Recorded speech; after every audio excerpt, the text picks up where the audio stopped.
started and what the macro setup looks like. We have with us Kanika Pasricha, who's the Chief Economic Advisor, Union Bank of India, joining in. Kanika, hi, welcome to the show. Well, while the rupee has depreciated around 5% on a year-to-date basis, there's been an accelerated fall which has taken place just in the past 2 days, inclusive of today, albeit we don't know where it closes. But give us a sense in terms of the reason for this sudden depreciation we've seen in the rupee. Thanks, Ekta, for having me. And I'm sure there's been a lot of discussion on rupee since the start of the day. And everybody's saying that December has started. We have seen that liquidity in markets start to fade slowly because foreign investors, the holiday season, before start of the holiday season, start booking profits on their positions, if any. And second most important is that the trade deal timing. Of course, compliments to the government. They're working in our national interest. Initially, there was some optimism of November end being the trade deal timing. It shifted to end of 2025 as guided by ministry officials. So the exact timing of trade deal on close watch, which is why near-term overshooting purely on the basis of low liquidity in markets cannot be denied, and we see the levels where they are currently. However, once we see any optimism back on trade deal, that may lead to some reversal. Thanks. So what kind of levels are you targeting or guiding for, considering the macros? And also, do you think there could be some intervention coming in from the RBI? So thanks, Sonal. Basically, we think that RBI is always committed to containing volatility in the currency. So while the levels are not known, the data comes out with a lag. But for the past few sessions, RBI has been active in the market as per media sources. That's one. Second, on technicals, of course, if 90 gets crossed, while the RBI is very active, just technically 89-90 was an important threshold. And if the levels get crossed, there can be some overshooting. Fundamentally, Sonal, there is a model that we track. That is that on a 3-year basis, fundamentals get respected very well.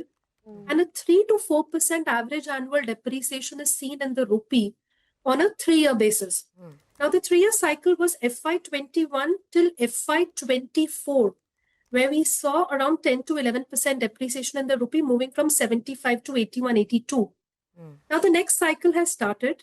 Last 2 years, rupee moved lower by 4.5%. So this year, 4.5% move at least was aligned with fundamentals, and we were always calling for an 88, 89 mark on the currency. So near-term overshooting likely in levels, but as we said, by March end, correction back expected in USD INR, assuming an optimism on trade deal back in the markets in the next few weeks. Okay, assuming that, there is some optimism, then we could see the reversal coming in by maybe March and March 2026 is what we are keeping an eye out on. But, just in the near term right now, given that we do have the RBI's rate cut decision, which will come in at the end of this week as well, any change in terms of that, or could we expect a rate cut? What are we keeping an eye out on? Because if there is a rate cut, then we could see further more of a bit of pressure on the rupee then. See, it's both ways. What happens is that even economists and academics are divided on impact of a rate cut on the currency. Is it that the interest rate differential gets affected with the US and that leads to an impact on USD INR, or is it that the rate cut buoys growth, gets some flows back into equity markets? So I would say from the Monetary Policy Committee's perspective, when there are adequate reserves, then the degrees of freedom of Monetary Policy Committee to reduce rates, even though there's pressure on the currency and that takes the hit, it is likely. So the currency does not become the critical part of monetary policy reaction function. It's more dependent on inflation and growth. Now, coming to our call on 5th December, see, we are calling for a rate cut of 25 basis points. We are holding on to a long-standing call, completely acknowledge that there is a chance that the RBI-led MPC thinks otherwise. In fact, last 1 to 2 rate cuts in any easing cycle, timing becomes very difficult to predict. But very important, from bond market perspective, we think that rupee-led spot intervention impact on liquidity, which is weighted off some 3.5 to 4 lakh crores on an FITD basis. Just purely on that basis, the RBI may at least give a liquidity assurance, Sure. or maybe announce specific measures like open market operations, which can be positive for bond markets as well. Thanks. Okay, all right. Just a two-part question. If in case, according to you, Kanika, how soon can we probably hit 90 on the rupee, according to you, based on the kind of accelerated depreciation we've just seen the past 2 days? And if we do cross 90, what are we talking about in terms of the next level where we could probably stabilize at? So, Ekta, we've all been in markets for long. Whenever we see volatile moves in currencies, even though central bank always stands there and assures that currency volatility is contained on intervention impact, the levels become very difficult to predict. Moves can happen today. We can wait for 3 more days for the RBI decision. It all depends upon the extent of short positions that are being booked today from a rupee perspective. That's one. Second, if rupee crosses 90, technically the levels, as our traders were talking about, can be 90.50, 90.70 as well. But I would just say, let's not go by levels during volatile market moves.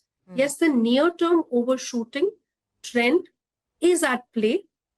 It will get contained around 90.40, 90.50. But I'll just say one point is that purely from real undervaluation perspective of 90, it's around 97.50, 97.60, around 2.5% undervalued. Even though there is a case for inflation rising in the coming quarters, it's unlikely to rise sharply. So case for runaway depreciation in the currency is very capped. We don't see moves beyond maybe 90.40, 90.50 on a technical basis. And in fact, we don't see much and these levels sustaining. Kanika, just a quick word, because it said fundamentally also, every time there's a 3-year cycle, right? You were talking about in terms of depreciation. That's around 10% that you see in 3 years. So right now that 10% is done for the time period and we'll not see anything further, right? And if we see something further, then that's a one-off case. Yes, that's sentiment-led overshooting. Okay. And that does get corrected eventually, which is why we don't see these levels sustaining. We hope that the trade deal gets finalized at least before March end. In fact, if it happens in December, even better. Yeah. So that will lead to a threshold shift back in the currency in our view. Take that point, Kanika. Thank you so much for joining in. US-India trade deal that, of course, not only the bond market or rupee market, even the equity markets are watching out for. So we'll watch out for that. And as you said, wait for 3 more days to see what RBI has to say about this. Thank you so much for joining in with your insight and the outlook on rupee levels as well. Time for a break now. Ajit Mishra of Religare Broking will join us on the show with some trading strategies and some individual picks. Stay tuned for that.